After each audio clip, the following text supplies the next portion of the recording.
I was 19. I had just started college and every morning I went to the same bus stop, an old bench by an abandoned gas station. The neighborhood was quiet, hardly any people. Sometimes the fog lay so thick that it felt like you were standing in a void. It was comforting for some reason, until a certain moment. He appeared when fall was just coming on. A man, tall, unkempt, wearing a shabby hoodie and greasy hair hanging down the sides of his face, the eyes. They were glassy, empty. He just stood there, not saying a word, and stared, without blinking. He didn't look away. At first I thought he was waiting for someone. Maybe he just happened to be here. Then I thought he lived somewhere nearby, but he came every day. At the same time, he'd stand across the street, sometimes a little closer. One day he sat next to me, so close that his knee pressed against mine. I didn't even realize it was no accident. He didn't speak, he didn't move. He just stared at me. Not at the road, not at the bus, at me. The next day he didn't get on. He stayed standing when the bus pulled up. I went in, sat by the window and looked out. He looked me in the eye. He didn't move. Didn't even pretend to want to sit down. He just watched as the bus drove me away. And 2 days later, I found the first picture. Under the door. Polaroid. Me at the bus stop. A clear image, like it was taken at close range. The next day, the second one. I'm at the mirror brushing my hair, in my home clothes. I lived on the second floor, and the windows were always closed. After the third picture, me sleeping, lying on my side, I could no longer ignore the fear. Someone was coming at night. Someone was standing by my bed.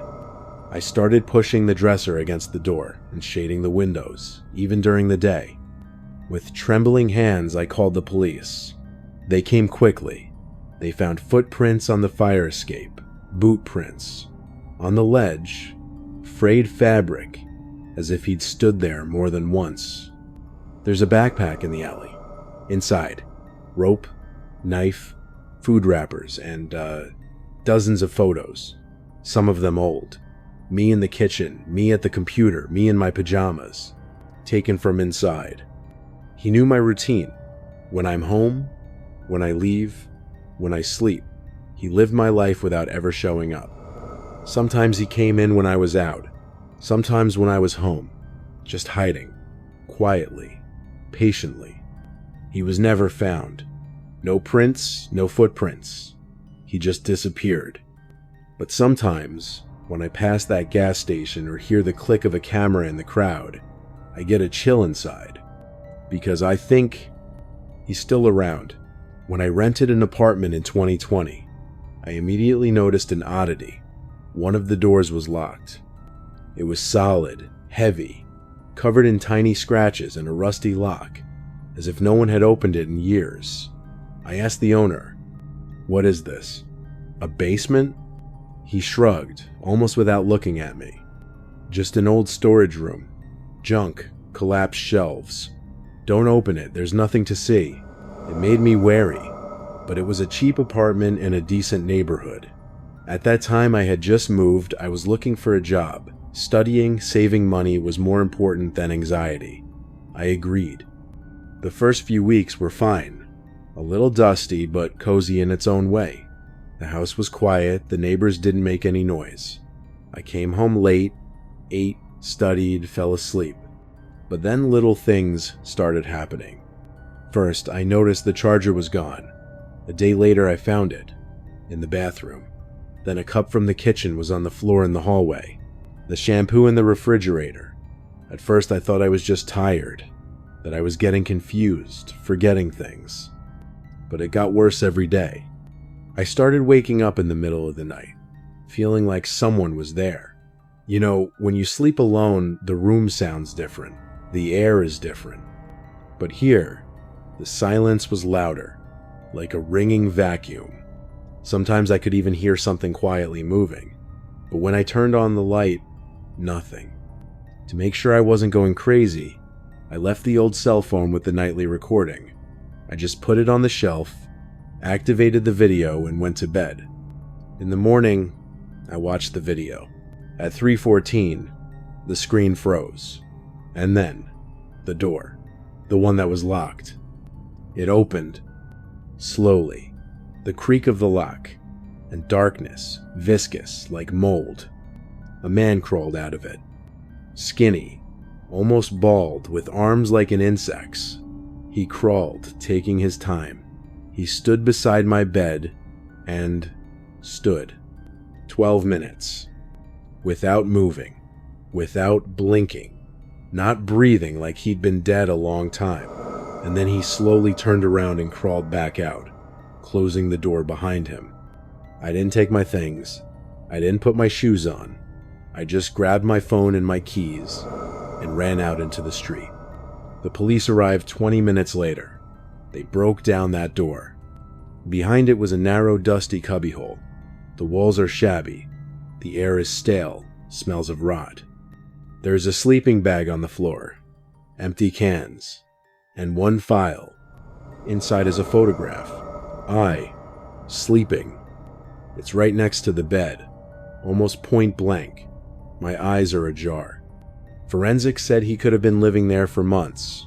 He could have gotten in through the attic or the vents, come out at night, eat my food, listen to me sleep, sitting next to me when I didn't even realize I wasn't alone.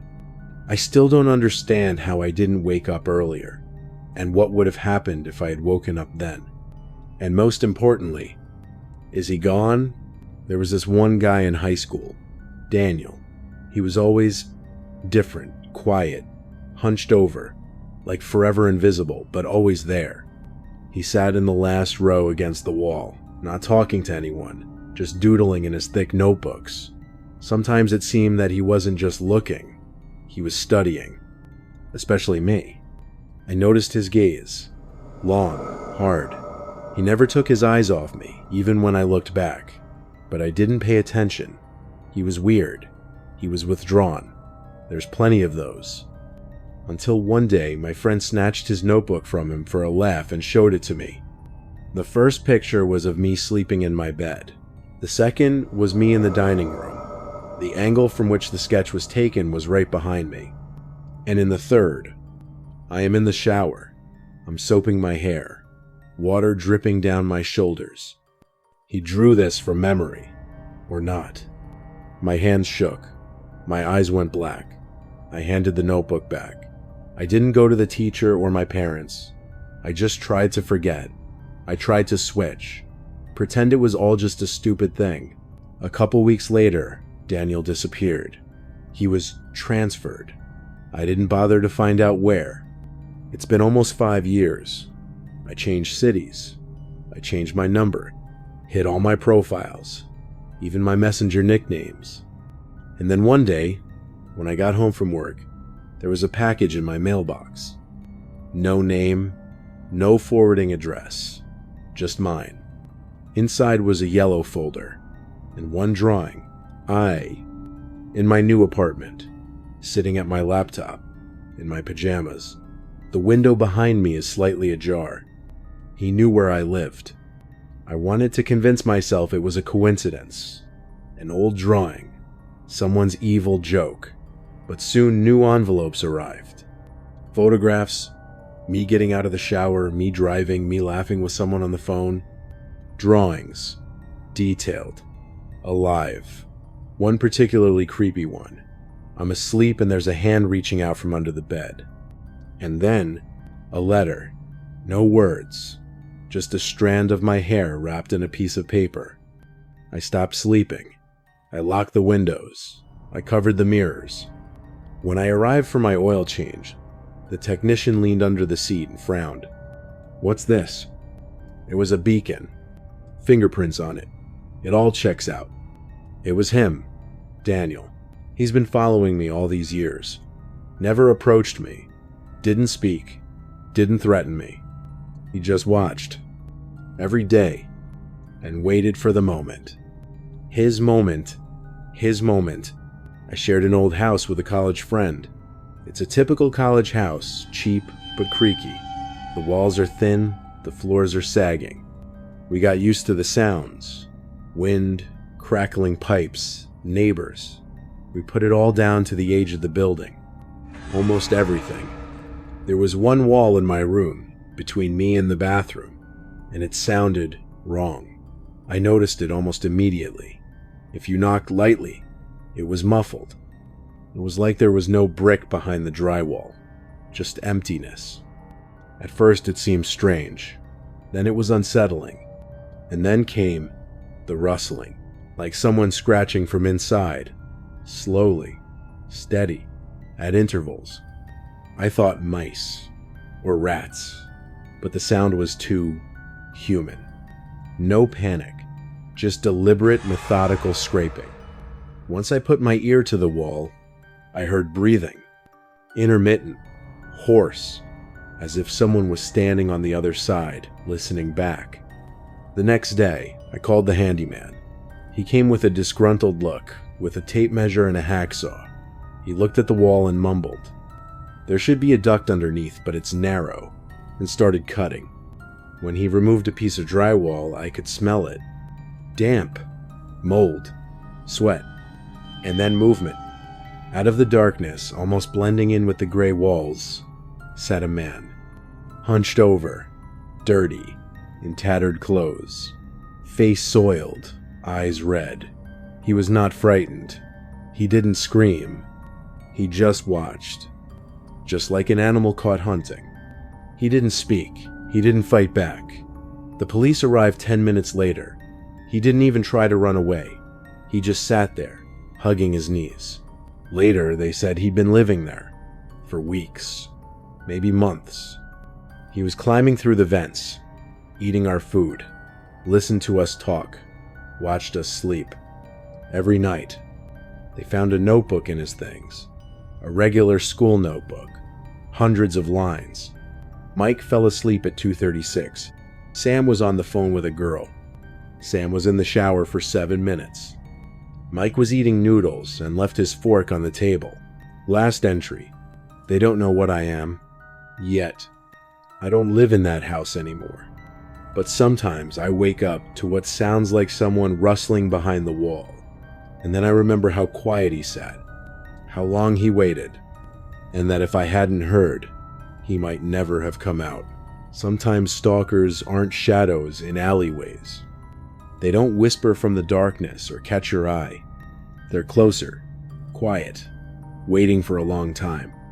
They know your routes, your habits, how you hold your cup and when you go to bed. And you only notice them when it's too late.